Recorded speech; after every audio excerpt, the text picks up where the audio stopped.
Dapat makonsensya kayo, kayong mga may ginagawang masama.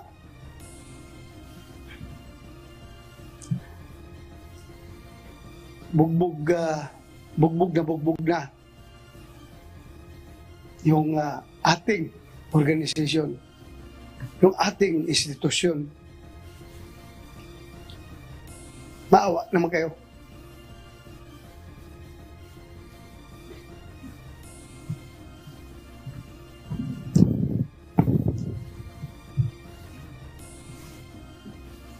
Hindi napigilang mapaluha ni Senator Ronald Bato de la Rosa sa pagtatapos ng ikatlong hearing ng Senate Committee on Public Order and Dangerous Drugs kahapon dahil ito sa pagkakasangkot ng ilang pulis sa insidente ng pamamaril at pamamaslang sa Negros Oriental.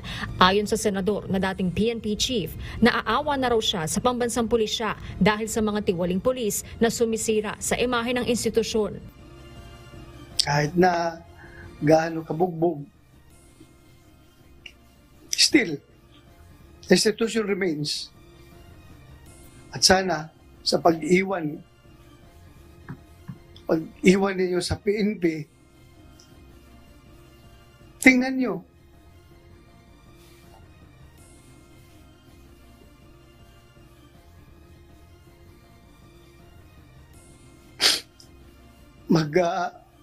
Pasalamat kayo. Thank you, PNP.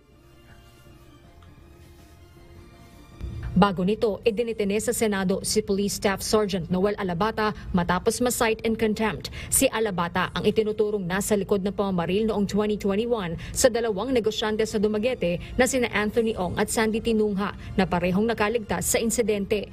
Ngunit itinanggi ng pulis na may dala siyang baril at hindi rin umano niya matandaan kung sino ang nagpiyansa sa kanya matapos makalabas ng ospital nang mabaril ng mga biktima at bugbugin ng madla. Ang ulo ko, sir, biyak po yung ulo ko, sir. Hindi ko po talaga alam kung ano nangyari sa akin, sir. Totoo yan, sir. Hindi ko nga alam kung bakit ako nandun sa ospital, kung ano pangalan ko. Hindi ko talaga alam, sir. Yes, sir. May dala ka bang dalawang baril? Actually, sir, ang nangyari, sir, makikita po yan sa original CCTV, sir. Sige kang CCTV. CCTV-hin na kita eh. Ha? Paulit-ulit ka. Alam mo naman kung may baril ka o wala. Bakit CCTV pang pasabihin mo na may baril ka o wala kang baril? Ha?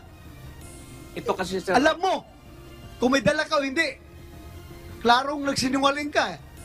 Since the Police Staff Sergeant Alibata refuses or doesn't know how to answer, refuses to answer my questions, and I think he has selective memory, I am forced to cite this person in contempt.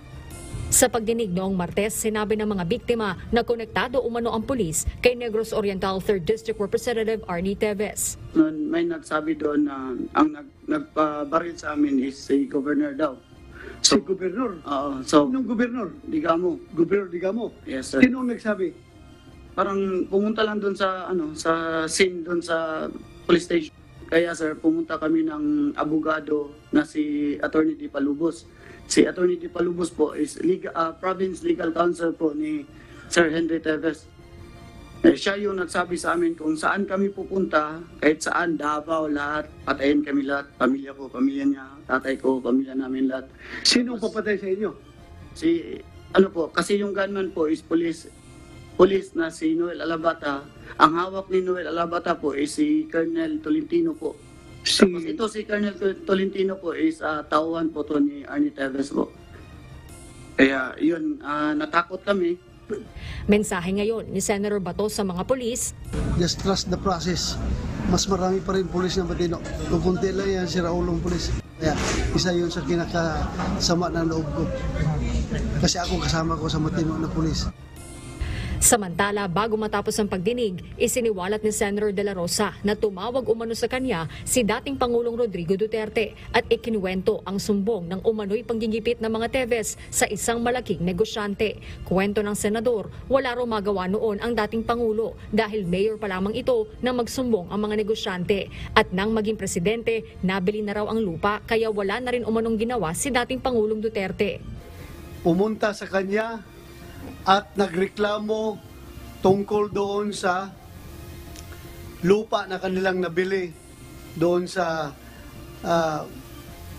kay late Herminio Tebes na pamilya, na sila daw ay talagang ginipit doon at napilitan na lang silang i-give up yung lupa na kanilang pinagmamayari. So yan lang ang sabi ni former President Duterte. Sabihin mo doon sa hearing, naggalit ako dyan dahil naglapit sa akin si Gokong Wei. Sinisika pa ng UNTV News na makakuha ng pahayag mula sa kampo ng mga Teves. Sa ngayon, sinuspinde muna ng komite ang pagdinig sa pamamaslang kay Negros Oriental Governor Roel Dagamo at mga insidente ng pagpatay sa Negros. Pero umaasa ang ilang mga biktima at kanilang mga kaanak na ito na ang simula ng kapayapaan sa probinsya mula sa mga karahasan. Harleen Delgado, UNTV News and Rescue. Diyos ang aming sandigan, serbisyo publiko ang aming pinahahalagahan.